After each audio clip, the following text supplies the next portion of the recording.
الحمد لله رب العالمين والصلاة والسلام على أشرف الأنبياء والمرسلين وعلى آله وأصحابه أجمعين.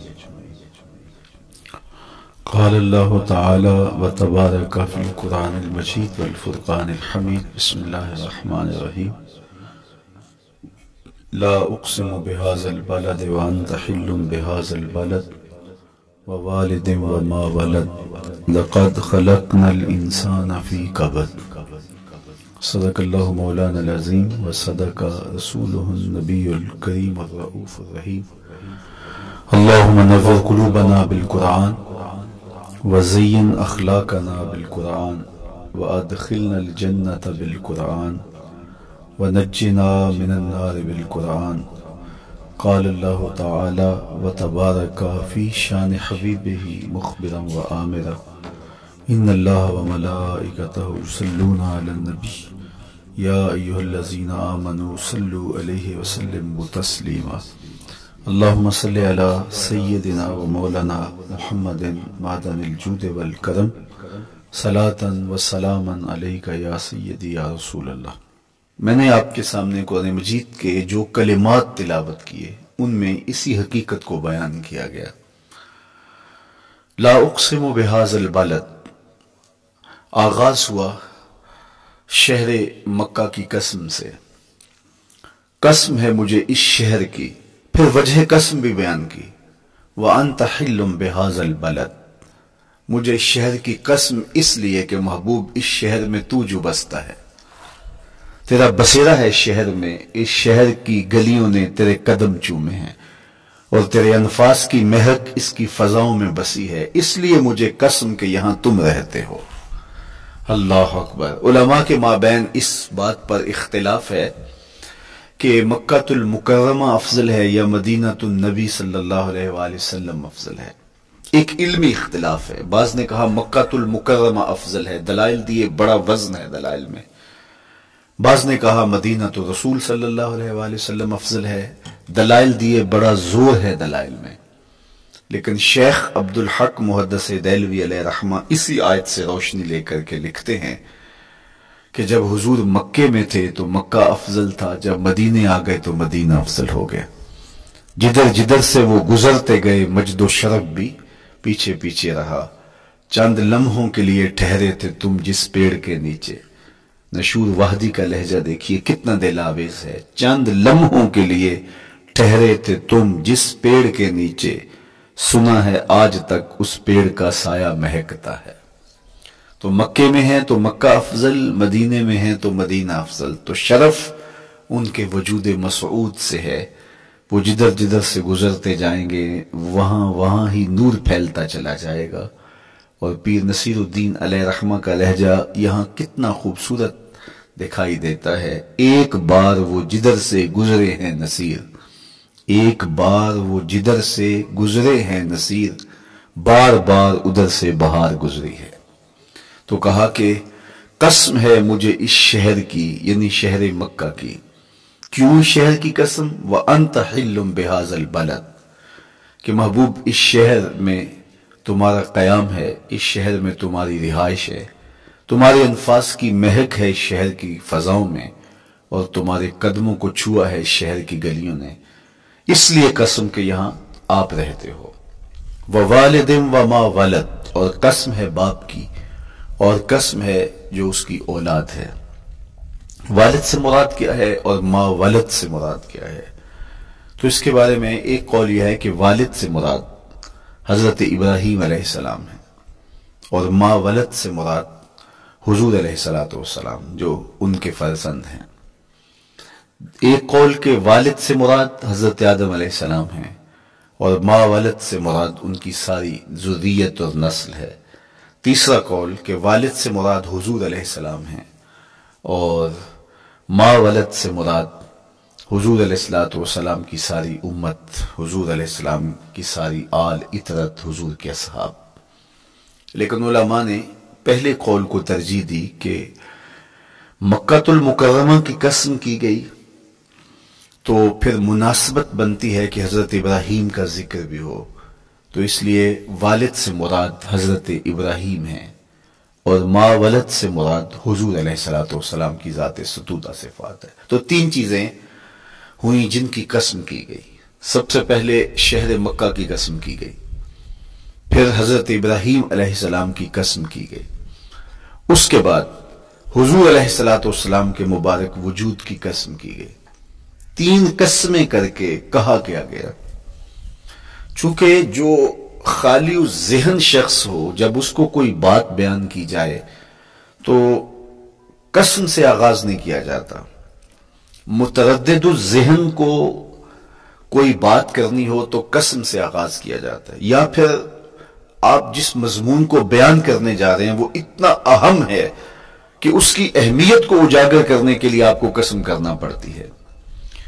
تو یہ جو ما بعد کا مضمون ہے جس کو میرے رب نے بیان کیا، اس سے قبل ایک نہیں، دو نہیں، تین قسمیں کی، تو پھر کان تو کھڑے ہو گئے، سماعتیں تو بچھ گئیں کہ وہ کون سی شے ہے جس کو بیان کرنا مقصود ہے، اور اس سے قبل قسم پہ قسم کی جا رہی ہے۔ قسم محبوب شہر مکہ کی، قسم محبوب تیرے والد بزرگوار حضرت ابراہیم علیہ السلام کی، اور قسم تیرے پاکیزہ وجود کی۔ اب انسان بالکل سماعتیں بچھا کے منتظر ہے کہ قسم کی کس بات کی جا رہی ہے، کس بات پہ قسمیں ہو رہی ہیں۔ تو جواب آیا، قسم محبوب شہر مکہ کی جس میں آپ رہتے ہو، قسم آپ کے والد بزرگوار حضرت ابراہیم علیہ السلام کی، اور قسم آپ کے پاکیزہ وجود کی۔ لقد خلقنا الانسان فی کبد، ہم نے انسان کو مشقتوں میں رہتا پیدا کیا ہے۔ یعنی انسان کی زندگی کے اندر مشقتیں، مشکلیں، آلام، مصائب، حالات کی تلخیاں، سخت مراحل، یہ اس کی زندگی کا حصہ ہے، اور ہم نے اس کو ڈیزائن اس طرح کیا ہے کہ یہ ان ساری مشکلات سے نہ بردآزما ہوگا اور حالات کی تلخیوں کا مقابلہ کرے گا، اور خیر و شر کے ساتھ ساری زندگی اس کا تعلق رہے گا۔ تو یہ اگر سخت جان ہوا تو زندگی میں کامیاب اور بامراد ہوا، اور اگر یہ کمزور ہوا تو پیچھے رہ جائے گا۔ اور اس کے لیے جو قسمیں کی ہیں وہ تین ہیں۔ قسم کا اور جواب قسم کا تعلق ہوتا ہے، یعنی جس پہ قسم کی جا رہی ہے تو جو قسم کی جا رہی ہے اس کا کوئی آپس میں تعلق ہوگا۔ جب پھولوں کا ذکر کریں گے تو پھر اس کے متعلقات ہی بعد میں بیان کریں گے۔ کسی نے کہا تھا جنگل میں کوئی مے خار مرا ہے، جنگل میں کوئی مے خار مرا ہے، اسے انگور کے پتوں کا کفن دو۔ میاں جنگل میں مرنے والے شخص کو کسی اور درخت کے پتوں کا بھی تو کفن دیا جا سکتا ہے، لیکن صاحب مرنے والا مے خار ہے، اور شراب کشید کی جاتی ہے انگور سے، تو اس کو تو ٹھنڈ تب بھی پڑے گی کہ انگور کے پتوں کا کفن دیا جائے۔ تو مناسبات ہوتی ہیں۔ تو اب جب قسم کی گئی تو قسم تین چیزوں کی گئی، اور اس کی جواب قسم سے مناسبت کیا بنتی تھی؟ انسان کو مشقتوں میں رہتا پیدا کیا گیا، حالات کی تلخیوں سے گزرتا ہے، سخت تربیتی مراحل سے اس کو گزرنا پڑتا ہے۔ تو اس چیز کو بیان کرنے سے قبل تین قسمیں کی گئی۔ پہلی قسم میرے حضور کے پاکیزہ شہر کی، مکہ المکرمہ کی، اس لیے کہ مکہ المکرمہ میں دیکھ لیجئے کہ صحابہ اور حضور کے ماننے والوں نے کیسے تلخ زندگی کاٹی۔ شجر اسلام ثمر بار ہوا تو ہمیں تو یہ کھلے ہوئے پھول دکھائی دیتے ہیں، لیکن ہم نہیں بھول سکتے کہ بلال حبشی کی پیٹھ پہ کیسے کوڑے برسے اور آہد آہد کیسے پکارتے رہے۔ تو ہم اس منظر کو دیکھیں، مکہ کے ان حالات کو دیکھیں، تو اس لیے قسم کی مکے کی، اور پھر حضرت ابراہیم علیہ السلام کی قسم کی، چونکہ حضرت ابراہیم نے جس قدر اذیتوں سے گزر کر کے، مصائب آلام کا سامنا کر کے، حالات کی تلخیوں کا مقابلہ کر کے اپنا راستہ بنایا اور اپنے رب کی رضا پائی، وہ تاریخ کا ایک انوکھا باپ ہے۔ اس سے بڑھ کر کیا ہوگا کہ جلتی ہوئی آگ میں چھلانگ لگا دی رب کے حکم کی تعمیل میں، بیٹے کی گردن پہ چھری رکھ دی۔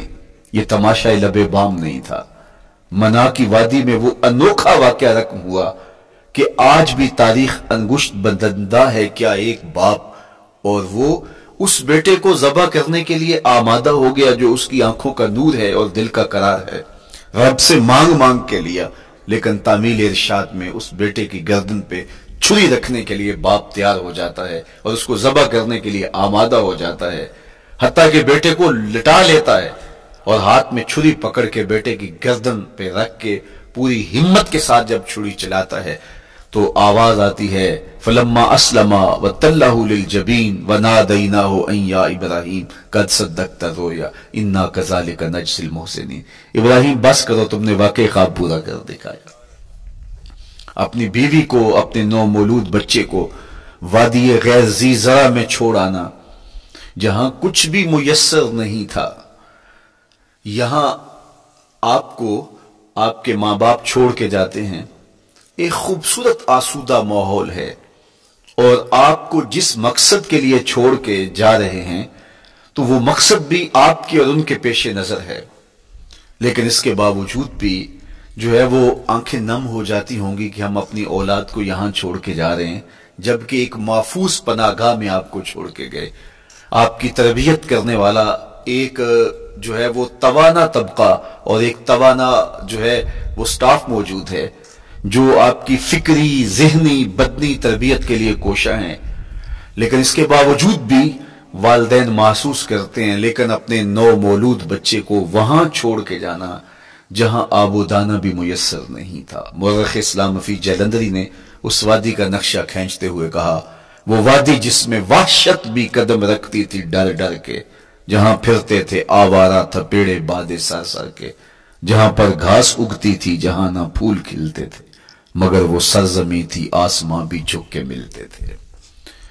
تو اس وادی میں چھوڑ کے آنا، حضرت ابراہیم نے جو امتحانات دیے، اس لیے ان کی قسم کی، چونکہ جواب قسم کا تعلق بنتا ہے تو قسم ابراہیم کے پاکیزہ وجود کی کہ جنہوں نے دکھ سہے، تکالیف، آلام گوارا کی، لیکن پائے سوات میں لغزش نہیں آنے دی۔ تیسری قسم میرے حضور کے پاکیزہ وجود کی فرمایا جتنے دکھ مجھے دیے گئے، جتنی اذیتیں مجھے پہنچائی گئیں، اتنی کسی کو نہیں دی گئیں۔ پیدا ہوئے تو حضور کے باپ کا سایہ سر پہ نہیں تھا، پھر اس کے بعد حضور مختلف مراحل سے گزرے، 6 سال کی عمر میں ماں کا انتقال ہو گیا۔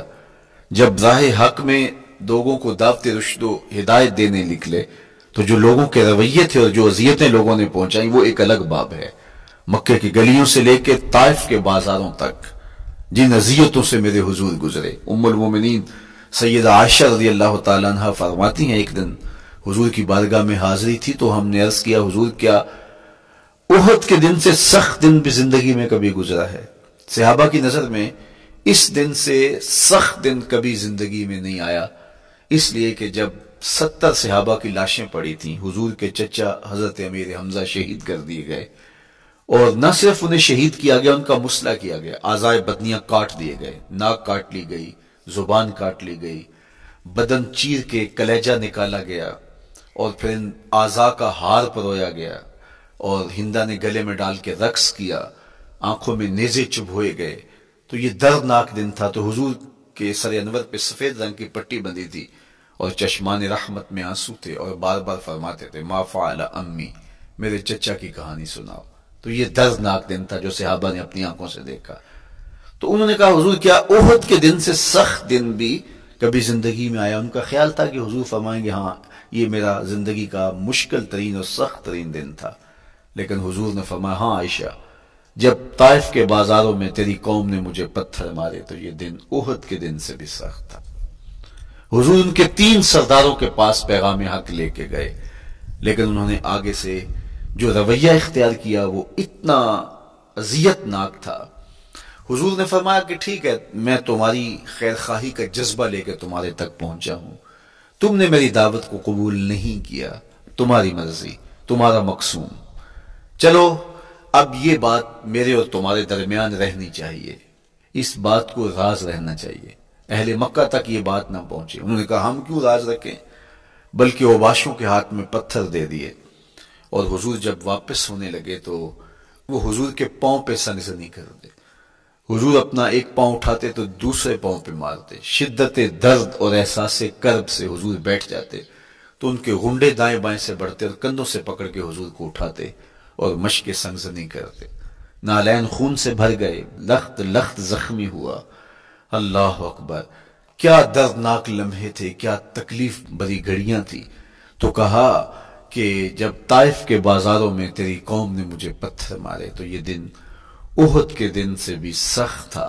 اچھا، جب حضور پر اس طرح آلام و مصائب ٹوٹ پڑے تو حضور کے ساتھ جو صحابہ تھے انہوں نے کہا حضور ان کے لیے بد دعا کر دیجئے. تو میرے حضور بولے میں رحمت بن کے آیا ہوں، میں رحمت بن کے آیا ہوں. اللہ اکبر. ان کا تقاضا پہم بڑا تو حضور کے ہاتھ اٹھ گئے اور پھر حضور نے جو کہا سنیے، اللہم اہد قومی فإنہم لا یعقلون. اے اللہ میری قوم کو ہدایت دے دے، یہ مجھے جانتے نہیں، اگر جانتے تو ان کا میرے ساتھ یہ رویہ نہ ہوتا. تو پتھروں کے جواب میں دعائیں دینا پیغمبروں کا حوصلہ ہوتا ہے. اللہ اکبر. مورخ اسلام حفیظ جلندری نے کیا خوبصورت پیرائے میں نقشہ کھینچا کہ حضور ہاتھ اٹھا کے دعا مانگ رہے ہیں، الہی کرم کر کو سارے طائف کے مکینوں پر، الہی پھول برسا ان پتھروں والی زمینوں پر. تو حضور نے دکھ سہے، تکلیفیں سہی. اب 3 قسمیں کی. شہر مکہ کی قسم جہاں حضور کے صحابہ نے تکلیفیں سہی، اس شہر کی گلیوں میں انہیں گھسیٹا گیا اور ان کو کچی کھالوں میں لپیٹ کے دھونیاں دی گئی، انہیں اذیت ناک مراحل سے گزارا گیا. حضرت ابراہیم مشکل سے مشکل زندگی کاٹی اور رب کی رضا جوئی کے لیے کوشاں رہے، اور میرے حضور نے سخت ترین اذیتوں، مقاومتوں، مخالفتوں اور تکلیفوں کا سامنا کیا. تو ان 3 چیزوں کا حوالہ دے کر، ان 3 چیزوں کی قسم کر کے اب انسان کو بتایا جا رہا ہے کہ تم مشکلات سے تمہیں گزرنا پڑے گا، حالات کی تلخیاں تمہیں سہنی پڑیں گی. کسی مرتبے تک پہنچنے کے لیے تمہیں پھر تکلیفوں کی راہ اختیار کرنی پڑے گی. تم کون ہوتے ہو؟ میرا محبوب ہو تو تکلیفیں وہ بھی اٹھائے، 2 جہاں کا مالک ہو اور طائف کے بازاروں میں اس کے پاؤں پہ بھی پتھر پڑیں، اور کونین کا سردار ہو اور ان کے اوپر اوجری ڈال دی جائے، کائنات کا مالک ہو اور ان کو مکے کی گلیوں کے اندر ان کے گلے میں عقبہ بن ابی معیط کپڑا ڈالے اور تاؤ دے. تو کیا ان مشکلات سے تم بچ سکتے ہو؟ جب تم کسی منزل تک پہنچنا چاہتے ہو تو پھر یہ حوالے ماضی کے دیکھ لو. 3 قسمیں کر کے اس حقیقت کو بیان کیا. ابراہیم علیہ السلام کے وجود کو دیکھ لو، حضرت مصطفیٰ کریم علیہ السلام کی ذات ستودہ صفات کو دیکھ لو، اور مکے کی گلیوں میں صحابہ کے ساتھ جو ظلم اور جبر ہوئے اور انہوں نے جو مصیبتیں اور مشقتیں کاٹی وہ ساری دیکھ لو. تو 3 قسمیں کھا کر کے کہا کہ بے شک انسان مشقتوں میں رہتا پیدا کیا گیا ہے. اس لیے قافلہ انسانی کے وہ افراد جو کسی منزل کے متلاشی ہوتے ہیں، جو جستجو کی زندگی بسر کر رہے ہوتے ہیں، ان کو پھر مشکلات سے گزرنا پڑتا ہے اور حالات کی تلخیاں ان کو گوارا کرنا پڑتا ہے، کشاکش حیات سے ان کو ٹکرانا پڑتا ہے، اور ان کو آگے بڑھنے کے لیے ان کو تکلیفوں سے گزر کر کے، جان گسل مراحل سے گزر کر کے پھر منزل کی طرف عازم سفر ہونا پڑتا ہے. کیا میں نے اس خاکدان سے کنارہ جہاں رزق کا نام ہے آب و دانا، پلٹنا جھپٹنا جھپٹ کر پلٹنا لہو گرم رکھنے کا ہے ایک بہانہ. پرندوں کی دنیا کا درویش ہوں میں کہ شاہی بناتا نہیں آشیان. تو زندگی مشکل مراحل سے گزر جانے کا نام ہے. اقبال نے کہا تھا ہے شباب اپنے لہو کی آگ میں جلنے کا نام. یہ زندگی آسان نہیں ہے، یہ حالات کی تلخیوں کا مقابلہ کرنے کا نام ہے، یہ ضبط نفس کا نام ہے، یہ اپنے من کی تربیت کا نام ہے. حضرت امام راضی سایت کریمہ کے تحت لکھتے ہیں کہ جب بچہ شکم مادر میں ہوتا ہے تو وہ 3 پردوں میں ہوتا ہے، ایک جھلی کا پردہ، ایک رحم مادر کا پردہ اور ایک پیٹ کا پردہ. تو 3 پردوں میں وہ بیچارہ بڑی عجیب سی حالت میں ہوتا ہے. یہ اس کا پہلا مرحلہ ہے تخلیق کے بعد. اس کے بعد پیدائش کا دوسرا مرحلہ ہے. یہ زچہ بچہ دونوں کے لیے موت و حیات کے مرحلے ہوتے ہیں. اس کے بعد وہ پیدا ہوا، اس دنیا پہ آیا تو اس کی مشکل کیا ہے؟ زبان ہے، بولنا نہیں جانتا، دیکھتا ہے پہچان نہیں سکتا، سنتا ہے سمجھ نہیں سکتا، ہاتھ ہیں پکڑ نہیں سکتا، ٹانگیں ہیں چل نہیں سکتا. کتنی مشکل بن گئی. یہ سب کچھ چیزیں ہونے کے باوجود بھی وہ بے بس دکھائی دیتا ہے. اس کو دودھ مانگنے کے لیے بھی رونا پڑتا ہے. تو یہ ایک مرحلہ تھا. پھر آہستہ آہستہ اس نے بولنا سیکھا، ایک ایک حرف کر کے، لفظ لفظ جوڑ کے وہ جملے مکمل کرتا رہا. آج تو زبان کا طوطی بولتا ہے، آج تو بات کرے تو جو ہے وہ ماحول تھم جاتا ہے. لیکن انسان ذرا پلٹ کے آغوش مادر میں تیری ماں نے ایک ایک حرف تجھے سکھایا تھا، ایک ایک لفظ تجھے سکھایا تھا، لفظ لفظ کر کے، حرف حرف کر کے جملے بنے، اور آج تیری گفتار کی شوخی کے تذکرے زمانے میں ہیں، تو پھر تجھے بولنا سکھایا، تو چل نہیں سکتا تھا، آج تیری جو ہے وہ جولانیاں دیکھنے والی ہیں، تیری رفتار کو کوئی چھو نہیں سکتا ہے، تیری آنکھوں کی بجلیاں آج عقابوں سے بڑھ کر ہیں، آج تیرے کانوں کے اندر نغموں کا جہاں آباد ہے، آج تیرے ہاتھوں کی گرفت کہ آگے شیر غراں بھی ہو تو وہ بھی بے بس ہو جاتا ہے، لیکن دیکھ تو کتنا مجبور تھا۔ اچھا چلو وہاں سے آگے آئے، پھر زندگی کو سیکھنا پڑتا ہے، آداب سیکھنے پڑتے ہیں، کس سے کیا بات کرنی ہے سیکھنا پڑتا ہے، آگے بڑھے، جوانی کی دہلیز پہ پہنچے۔ جوانی انسان کی زندگی کا باقپن ہوتا ہے، عروج ہوتا ہے، اللہ اکبر، لیکن جوانی کو تقدس معاب رکھ کے منزل تک پہنچانا یہ سب سے مشکل مرحلہ ہوتا ہے، چونکہ جذبات بے قابو ہیں، خواہشیں آوارہ ہیں، اور تا حد نظر نظارے ہی نظارے جو دل کو کھینچتے ہیں۔ اب اپنے تقدس کو جو شخص محفوظ رکھے، کائنات میں سب سے قیمتی جوہر حضرت انسان کا اس کی عصمت کا جوہر ہے، اور سب سے حسین چہرہ وہ ہے جو جنسی کالک سے اپنے آپ کو بچا لے۔ تو جوانی ہو، باقپن ہو، اور پھر اپنی خواہشات کو بے قابو نہ ہونے دیا جائے، سب سے مشکل مرحلہ پوری زندگی میں یہ آتا ہے۔ کسی نے کہا تھا کتاب زیست کا ایک اور باب بیت گیا، شباب بیت گیا، ایک عذاب بیت گیا۔ تو شباب کا ختم ہونا اور اس کو خیریت سے منزل تک پہنچنا، یہ کتنا بڑا مشکل مرحلہ ہوتا ہے، جس کا جوانی میں باطن کا چہرہ مسخ ہو جاتا ہے اور جنسی کالک سے جو چہرہ آلودہ ہو جاتا ہے، اس کا عفت کا دامن داغدار ہو جاتا ہے۔ تو اس لیے وہ چہرہ تاباں ہے، وہ چہرہ روشن ہے، وہ چہرہ منور ہے جو اپنے آپ کو کالک نہیں لگنے دیتا اور اپنی عصمت کی حفاظت کرتا ہے۔ میرے حضور نے بھی ارشاد فرمایا، سبعۃ یظلھم اللہ تعالی فی ظلہ یوم لا ظل الا ظلہ، 7 اشخاص ایسے ہیں قیامت کے دن جب کوئی سایہ نہیں ہوگا، اللہ ان کو اپنے عرش کا سایہ عطا کرے گا۔ ان میں سے پہلا شخص امام عادل حکمران، دوسرا شخص وشاب نشأ فی عبادت اللہ، وہ جوان جس کی جوانی اللہ کی عبادت میں بسر ہوئی۔ تیسرا وہ شخص ورجل قلبہ معلق بالمساجد، وہ شخص جس کا دل مسجد میں لگتا ہے، مسجد میں جمتا ہے۔ اور چوتھا شخص ورجل دعته امرأة ذات منصب وجمال فقال انی اخاف اللہ، وہ شخص جس کو دعوت گناہ ملی اور حسن قدموں میں بچھنے کے لیے بےتاب ہوا، اور اس نے کیا کہا، انی اخاف اللہ، میں اللہ سے ڈرتا ہوں، میرا اللہ مجھے دیکھ رہا ہے۔ میرے حضور نے فرمایا قیامت کے دن جب کوئی سایہ نہیں ہوگا، اللہ اس کے اوپر اپنے عرش کا سایہ تان دے گا۔ جو اپنی عصمت کے جوہر کو بچا گیا، تو یہ ایک مشکل مرحلہ تھا، اپنی جوانی کے تقدس کی حفاظت کرنا۔ میرے حضور نے ارشاد فرمایا انا حبیب اللہ، میں اللہ کا حبیب ہوں۔ جو جوان جوانی میں توبہ کرتا ہے وہ بھی اللہ کا حبیب ہے۔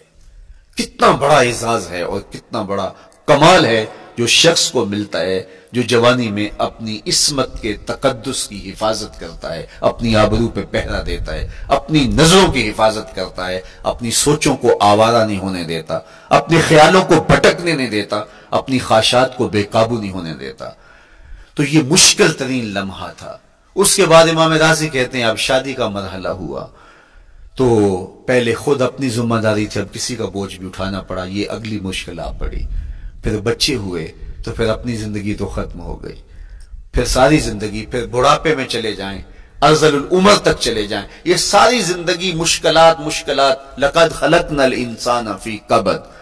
تو ہمیں عملی طور پہ مشکلات کے مقابلے کے لیے تیار ہونا چاہیے۔ دیکھیے ہم جب شکار کرنے جاتے ہیں اور وہ خطرناک جنگل ہو جس میں شیر، بھیڑی اور دیگر جانور بھی ہوں، تو پھر ہم حفظ ما تقدم کے طور پہ سب کچھ ساتھ لے کے جاتے ہیں اور اس انداز سے جاتے ہیں کہ ہمارے اوپر اگر کوئی حملہ ہو تو بچاؤ کی یہ تدبیر ہو۔ تو ہم عملی طور پہ اس کے لیے خود تیار ہوتے ہیں، تو پھر کوئی ہونے والا حملہ غیر متوقع نہیں ہوتا اور ہم اس کے لیے اپنے آپ کو مستعد اور فعال پاتے ہیں۔ اسی طرح میں اور آپ اگر زندگی کے اس فلسفے سے آگاہ نہیں ہوں گے کہ زندگی مشکلات کا مجموعہ ہے، حالات کی تلخیاں ساری زندگی ہمارے ساتھ رہیں گی، تو کوئی بھی تکلیف، کوئی بھی اذیت، کوئی بھی ایسا واقعہ جو ہم نہیں چاہ رہے ہوں گے وہ روح پذیر ہوگا تو ہم گھبرا جائیں گے اور پھر اس وقت ہم دکھی ہو جائیں گے۔ اس لیے ہمیں یہ قرآن نے سکھایا ہے کہ تم عملی طور پہ زندگی کی سختیوں کا مقابلہ کرنے کے لیے آمادہ اور تیار ہو جاؤ۔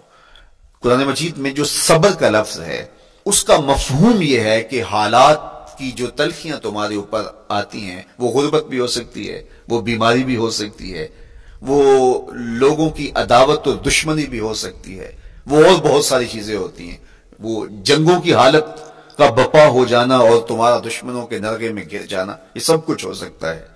تو اس کے اوپر استقامت کے ساتھ تم کھڑے رہو اور تم ان کو برداشت کرنے کی اپنے اندر ہمت اور حوصلہ رکھو، تو پھر وہ تمہارا صبر ہوگا، اور یہ قوت اگر تمہارے اندر پیدا ہو جاتی ہے تو پھر تمہاری زندگی آسان اور سوکھی ہو جاتی ہے۔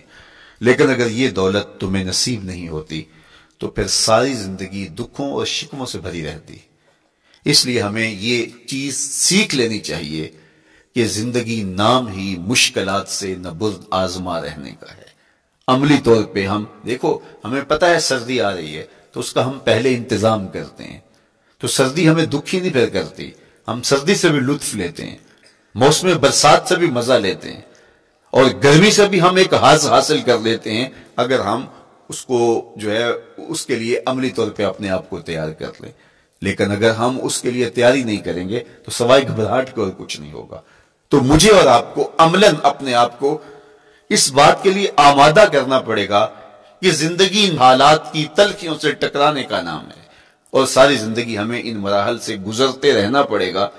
اور قرآن نے جو ہے وہ 3 قسمیں کر کے، اور 3 قسمیں بھی شہر مکہ کی اور محبوب کریم کے پاکیزہ وجود اور جناب ابراہیم علیہ السلام کی، تاکہ تمہیں پتہ چلے جب ان کو بھی ان مراحل سے گزرنا پڑا میں اور آپ کیا بیچتے ہیں۔ اس لیے ہمیں اپنی زندگی کو ان راہوں پہ ڈالتے ہوئے صبر اور استقامت، اب صبر اور استقامت کی دولت ہمیں کیسے نصیب ہوگی، یہ دولت کس طرح، یہ قوت راسخہ ہمارے اندر کیسے پیدا ہوگی، اور کس طرح ہمارے من کے اندر یہ چیزیں سمائے گی۔ اللہ تعالیٰ کی خشیت، اس پر توکل، اس پر بھروسہ، اور اللہ تعالیٰ جل شانہ کی طرف سے ہر کام کے ہونے کا یقین ہمارے اندر یہ استقامت اور یہ حوصلہ پیدا کرتی ہے یہ چیز۔ اس لیے مجھے اور آپ کو اپنی پوری زندگی میں اس عمل سے گزر کر کے اپنے آپ کو مضبوط ترین صورتحال میں لا کے کھڑا کرنا پڑے گا، اور یہی زندگی کا جمال ہے۔ تو اب پھر دیکھیے قرآن کیا کہہ رہا ہے، لا اقسم بہذا البلد وانت حل بہذا البلد ووالد وما ولد، 3 قسمیں کی۔ اس کے بعد ارشاد فرمایا لقد خلقنا الانسان فی کبد، ہم نے انسان کو مشکلوں میں، مصائب میں، آلام میں رہتا ہوا پیدا کیا۔ کہتے جب حضرت انسان کی تخلیق ہوئی تو اس کا خمیر جب گویا جا رہا تھا تو اس کے اوپر 39 دن تک آزمائشوں کی، دکھوں کی، تکلیفوں کی بارش ہوئی، اور 1 دن خوشیوں اور مسرتوں کا بھی برسا۔ تو انسان کی زندگی کے اندر حالات سے ٹکرانا اور دکھوں کو سہنا اور دکھوں سے مقابلہ کرنا، یہ سیکھنا پڑے گا، اور جب انسان اس کو عملی طور پر سیکھ جائے گا تو پھر زندگی کا جمال اور زندگی کا حسن نصیب ہوگا۔ دوسری بات، ہمیں اپنی زندگی میں 7 چیزوں کو اپنا اصول بنا لینا چاہیے، اور یہ 7 چیزیں وہ ہیں جو ہماری زندگی کو ایک خوبصورت سانچے میں ڈھال کر کے ہمیں ایک پاکیزہ اور ستھرا انسان بنا دیتی ہیں۔ پہلی چیز، التمسک بکتاب اللہ، اللہ کی کتاب سے جڑ جانا، وابستہ ہو جانا۔ جب ہم کتاب اللہ سے وابستہ ہو جائیں تو پھر ہمارے باطن کی اور نفس کی تربیت ہوتی ہے، اور پھر ہم وہ مطلوب انسان بنتے ہیں جو ہمارا رب ہم سے تقاضا کرتا ہے۔ تو اس لیے ہمیں اپنی زندگی میں اس چیز کو لازم کر لینا چاہیے کہ ہمارا کوئی بھی دن قرآن مجید کی تلاوت کے بغیر نہ گزرے۔ اپنے دن کا آغاز قرآن مجید کی تلاوت سے کیجیے۔ سورہ یاسین سے جو اپنے دن کا آغاز کرتا ہے سارا دن اللہ کی امان میں رہتا ہے، اس کی حفاظت میں رہتا ہے، اور اپنی شب کا آغاز سونے سے پہلے سورہ الملک کی تلاوت کریں، آپ ساری شب اللہ کی امان میں، اس کی حفاظت میں رہیں گے۔ اور قرآن مجید کو سمجھ کر اس کے مفاہیم و مطالب کے ساتھ ایک رکوع کم از کم پوری زندگی، اپنی زندگی کے نصاب میں آپ کتنا وقت مختلف امور کے لیے سر انجام دیتے ہیں۔ یہ کتاب انسانی ہدایت کے لیے، انسانی تربیت کے لیے، اس سے کوئی اور بہتر اور مؤثر جو ہے وہ نصاب نہیں ہو سکتا ہے۔ انسان سازی کا بہترین ذریعہ ہے یہ کتاب، اور اس کتاب کے ذریعے سے جو ہے وہ انسان پستیوں سے اٹھ کے بلندیوں تک جا پہنچتا ہے۔ اقبال نے تو کہا کہ گر تمی خواہی مسلمان زیستن، نیست ممکن جز بقرآن زیستن۔ اگر تو مسلمان بن کے جینا چاہتا ہے تو قرآن کے بغیر ایک قدم بھی نہیں چل سکتا۔ تو آگے چل کے اسی نظم میں کہا کہ فاش می گوئم آنکھ در دل مزمرست، این کتابیں نیست چیزیں دیگرست۔ اگر میں کھل کے بیان کر دوں جو میرے سینے میں چھپا ہے تو میں تجھے بتا دوں کھل کے، یہ کتاب نہیں، یہ کوئی اور ہی شے ہے۔ کن لوگوں کو کہاں سے اٹھایا اور یہ کتاب کہاں تک لے گئی، جو باہمی جنگ و جدل میں الجھے ہوئے تھے اور حرف شناس بھی نہیں تھے، جو سواد آشنا بھی نہیں تھے، پھر انہوں نے جو ہے وہ روما کی سلطنت بھی الٹ کے رکھ دی۔ یہ کرشمہ تھا اس کتاب کا، جس نے زندگی کا جمال ان کی روحوں کے اندر پیدا کر دیا۔ تو میں اور آپ اپنی زندگی میں قرآن مجید سے کبھی بھی دور نہ ہوں، روزانہ کی بنیاد پہ آپ تلاوت کلام مجید اپنی زندگی میں شامل رکھیں۔ انشاءاللہ اس کے اجالے دنیا میں اور آخرت میں آپ اپنی آنکھوں سے مشاہدہ کریں گے۔ حضرت امام احمد بن حنبل فرماتے ہیں، میں نے رب سے کہا کہ مجھے اپنا قرب عطا کر، آواز آئی میرا قرب چاہتے ہو تو قرآن پڑھا کرو۔ یہ رب کی قربت کی بھی ضمانت ہے اور ضبط نفس اور باطن کی تربیت کا بھی ذریعہ ہے۔ اچھا، دوسری بات، والاقتداء بسنت رسول اللہ صلی اللہ علیہ وآلہ وسلم۔ ہمارے لیے بہترین نمونہ ہمارے حضور علیہ السلام کی زندگی ہے، حضور کے دیا ہوا نظام حیات ہے جس پر حضور نے خود عمل کر کے دکھایا۔ میرا عشق رسول، میری محبت رسول اس بات کا تقاضا کرتی ہے کہ میں ان کے طریقہ حیات کے مطابق اپنی زندگی گزاروں۔ اسلام دعوے کی بات نہیں کرتا، دلیل ہم سے مانگتا ہے۔ آج میں کہتا ہوں میں عاشق رسول ہوں، اور اتنا بڑا عاشق رسول ہوں کہ میرے جیسا زمانے میں دوسرا کوئی نہیں۔ میرے جذبات ایسے دکھائی دیتے ہیں، آسمان کو چیر دوں گا اور زمین کو پھاڑ دوں گا، لیکن ہمسایوں کے ساتھ میرا سلوک بتاتا ہے کہ میں عاشق رسول نہیں ہوں۔ دوستوں کے ساتھ میرا رویہ بتاتا ہے کہ میں عاشق رسول نہیں ہوں۔ میں کسی سے وعدہ کرتا ہوں اور پھر اس پہ پورا نہیں اتر پاتا، تو صاحب پھر آپ عاشق رسول نہیں ہیں، آپ کچھ اور ہیں۔ عشق رسول تو یہ ہے کہ میرے محبوب علیہ السلام نے کسی سے عہد کیا ہے کہ تمہارے آنے تک میں یہاں کھڑا ہوں، اور وہ جا کے بھول جاتا ہے، اور میرے حضور 3 دن وہاں منتظر رہتے ہیں۔ وہ اچانک گزرا اور دیکھا تو حضور علیہ السلام کھڑے ہیں، تو خود پریشان ہوا، صرف اتنی بات اسے کہی، صاحب تو نے مجھے مشکل میں ڈال دیا، تو نے مجھے مشقت میں ڈال دیا۔ عہد کیا ہے تو پھر اس کی پاسداری نبھا کے دکھائی۔ اللہ اکبر! میں اگر حضور سے محبت کرنے والا ہوں تو میرا رویہ بتائے کہ میں عاشق رسول ہوں۔ میری زبان پہ جھوٹ نہیں بول سکتی۔ آپ سے پوچھا گیا کہ مومن بزدلی کر سکتا ہے؟ کہا نہیں، بہادر ہوتا ہے، لیکن ہو سکتا ہے کبھی اس سے بزدلی سرزد بھی ہو جائے۔ پھر پوچھا گیا کہ مومن بخیل ہو سکتا ہے؟ کہا نہیں، سخی ہوتا ہے، لیکن ہو سکتا ہے کبھی اس سے بخل بھی سرزد ہو جائے۔ پھر تیسرا سوال حضور سے کیا گیا، مومن جھوٹا ہو سکتا ہے؟ فرمایا جھوٹا نہیں ہو سکتا، یہ پکی بات ہے کہ مومن جھوٹ نہیں بول سکتا۔ میں اور آپ اپنے رویوں میں دیکھیں کہ ہم کھڑے کہاں ہیں۔ آج ہم ان جگہوں پہ بھی جھوٹ بولتے ہیں جہاں جھوٹ بولنا ہماری مجبوری بھی نہیں ہوتی، چونکہ یہ ہماری فطرت ثانیہ اور عادت بن چکا ہے، اور ہم اس کو برا ہی نہیں سمجھتے۔ جبکہ جھوٹ جب کوئی شخص بولتا ہے، حدیث پاک میں آتا ہے اس کے منہ سے بدبو نکلتی ہے، رحمت کے فرشتے 1 میل دور ہٹ جاتے ہیں اس سے۔ اور سویر سے شام تک جب ہمارے معمولات یہ ہوں تو پھر ہم کہاں کھڑے ہیں اور رحمت کے فرشتے کہاں کھڑے ہیں؟ تو حضور علیہ السلام کی سنت کا اتباع حضور کی محبت کی دلیل ہوگی۔ امام قرطبی نے لکھا ہے، اللہ کی محبت کا کوئی دعویٰ کرے تو کیا دلیل ہوگی کہ یہ واقعی محب الہی ہے؟ تو کہا اللہ سے محبت کا دعویٰ کرنے والے کے لیے دلیل یہ ہے کہ وہ قرآن سے پیار کرے۔ قرآن سے پیار اور قرآن سے محبت کی دلیل یہ ہے کہ حضور کا پیار سینے میں رکھے. حضور سے محبت کی دلیل یہ ہے کہ سنت رسول سے پیار کرنے والا ہو, اور سنت رسول سے پیار کرنے کی دلیل یہ ہے کہ بدعات سے اجتناب کرنے والا ہو. ہر وہ طریقہ جو میرے حضور نے نہیں دیا اس کو اختیار نہ کرے, اس طریقے کو اختیار کرے جو حضور علیہ الصلوۃ والسلام کا عطا کرتا ہے. تیسری بات, عقل الحلال. یہ وہ بنیادی اصول ہے جو ہماری زندگیوں میں اتر جانے چاہیے, اور ہم ایک صالح اور خوبصورت انسان بن کے اس معاشرے کا حصہ بن سکتے ہیں.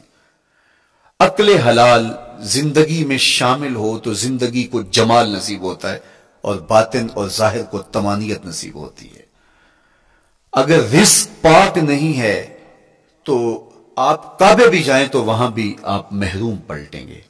میرے حضور علیہ الصلوۃ والسلام نے فرمایا ایک بندہ لمبا سفر کر کے گیا, اشعث اغبر کے لفظ ہیں, اس کے بال بکھرے ہوئے ہیں, سفر کی گرد پڑی ہوئی ہے, اور لباس بھی پھٹا ہوا ہے, شکستہ حالت, پراگندہ صورت, اور کھڑا ہے کعبۃ اللہ کے سامنے. یمد یدیہ, دونوں ہاتھ لمبے کر کر کے دعا مانگ رہا ہے, اور کیا کہتا ہے, اے اللہ ومطعمہ حرام ومشربہ حرام وملبسہ حرام وغذی بالحرام.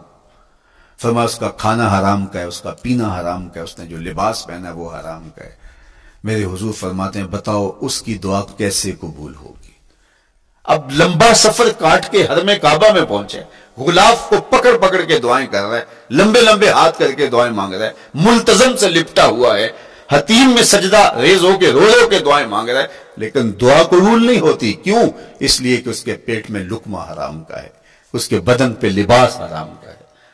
تو اسلام نے جتنا زور حلال کمانے, حلال کھانے اور حلال اختیار کرنے پر دیا ہے, تو ایک مومن اگر اسلام کے مبادیات سے بھی آگاہ ہو تو اس کی تو زندگی کے اندر جو ہے وہ حرام گھس ہی نہیں سکتا ہے, بلکہ وہ مشکوک سے بھی اجتناب کرے.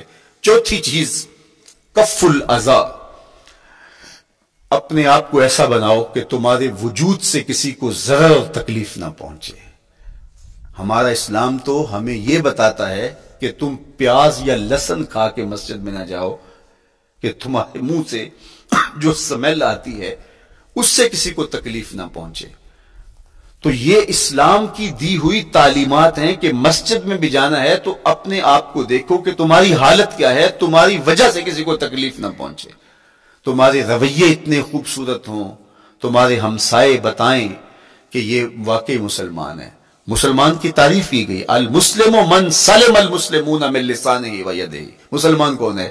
جس کے ہاتھ سے, جس کی زبان سے دوسرا مسلمان بھائی محفوظ ہے, تو وہ مسلمان ہے. اللہ اکبر. ہم یہ جو کہتے ہیں السلام علیکم, اس کو کہتے ہیں تحیت المسلم, مسلمان کا تحیت. تو اس میں اس کے معنی پہ غور کریں تو ہم اس کو ضمانت دے رہے ہوتے ہیں, السلام علیکم, تیرے اوپر سلامتی ہو. تو ہم اپنی جانب سے ضمانت دیتے ہیں میرے بھائی, میری طرف سے تیری عزت, تیری جان, تیری آبرو سلامت ہے. اب میری جانب سے تو پریشان نہیں ہونا, میں تجھے سلامتی کی ضمانت دیتا ہوں. اور وہ آگے سے کیا کہتا ہے, وعلیکم السلام. میرے بھائی پھر میری جانب سے بھی تیرا سب کچھ محفوظ ہے. اگر سلام کا مفہوم اچھی طرح ہماری روحوں میں اتر جائے تو پھر ایسا ہو نہیں سکتا کہ ہم جس کو السلام علیکم کہہ دیں پھر اس سے ہم دھوکہ کریں, یا اس کی آبرو پہ حملہ آور ہوں, یا اس کے مال پہ حملہ آور ہو جب السلام علیکم کہہ دیا. چونکہ جو ہمیں لفظ بولنے کے لیے کہا گئے اس کے پیچھے فلسفہ لفظوں کا. یہ پھول ہیں, ان کو دیکھ کر سبحان اللہ کہنے کا کہا گیا ہے. پہاڑوں کو دیکھ کے اللہ اکبر کہنے کا کہا گیا ہے. پہاڑوں کو دیکھ کے سبحان اللہ کہہ دیں اور پھولوں کو دیکھ کے اللہ اکبر کہہ دیں, ایسا کیوں نہیں کہہ دیتے؟ لیکن نہیں, اس لیے کہ جب پہاڑوں کو دیکھتے ہیں تو دل میں ان کی ہیبت پیدا ہوتی ہے. اتنے بڑے پہاڑ, سمندر کو دیکھتے ہیں تو اس کی ہیبت پیدا ہوتی ہے. اتنا بڑا سمندر تا حد نظر پھیلا ہوا, تو جب اس کی بڑائی پیدا ہونے لگتی ہے تو فوراً پلٹایا گیا اللہ کی بڑائی کی طرف اور کہا بول اللہ اکبر, یہ نہیں میرا اللہ بڑا ہے. اور پھول کو جب دیکھا تو اس کی لطافت کی طرف الجھنے لگے. کتنا خوبصورت ہے, درزوں میں کیسے خوشبو بسی ہوئی ہے, کیسے رنگ ہیں, کیسے جمال ہیں. اللہ اکبر. وہ کیا کسی نے کہا تھا نا کہ درزوں کی لطافت میں خوشبو نے اما پائی, گل چیرنے والے نے کس شان سے چیرا ہے. تو کیا کمال ہے یار, کیا پتیاں ہیں, کیا رنگ ہے, کیا خوبصورتی ہے, کیا لطافت ہے. الجھنے لگے, کہا بول سبحان اللہ, یہ کیا ہے جس نے رنگ بھرے ہیں وہ پاک ہے. تو تیرا دل الجھ نہ جائے. تو جو ہم بولتے ہیں لفظ جہاں بھی بولتے ہیں اس کے پیچھے ایک فلسفہ ہوتا ہے. السلام علیکم یہ تحیت المسلم ہے. جب ہم کسی کو کہتے ہیں السلام علیکم تو اس کو ہم نے ضمانت دے دی، بس بات ختم، اب جو ہے وہ میری جانب سے تو محفوظ ہے۔ لیکن ہم سلام بھی لے رہے ہوں گے اور ہاتھ بھی کاٹ رہے ہوں گے اور اس کی جیب بھی کاٹ رہے ہوں گے، پھر سلام نہیں لیا، ہم نے منافقت کی ہے۔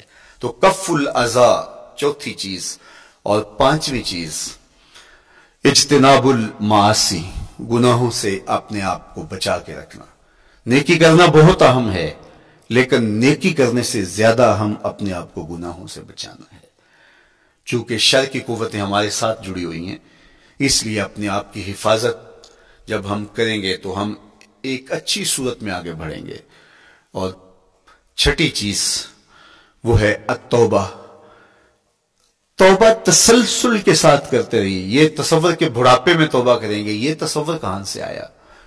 یا ہمارے ہاں آج کل یہ کلچر پیدا ہوا ہے کہ لیلۃ القدر یا شبرات کے دن سارے جڑ کے توبہ کرنے بیٹھ جاتے ہیں اور پورا سال اپنی مرضی کی زندگی گزارتے ہیں۔ ایسا نہیں ہے۔ میرے حضور کے دامن پہ ایک بھی گناہ کا دھبا نہیں تھا۔ ہم نبیوں کی عصمت کے قائل ہیں، کسی نبی پر کوئی گناہ کا دھبا نہیں ہوتا۔ اگر اس امکان کو بھی تسلیم کر لیا جائے تو ساری شریعت مشکوک ہو جاتی ہے، لیکن اس کے باوجود حضور فرمایا میں دن میں اللہ سے 100 بار توبہ کرتا ہوں، ایک دن میں 100 مرتبہ توبہ کرتا ہوں۔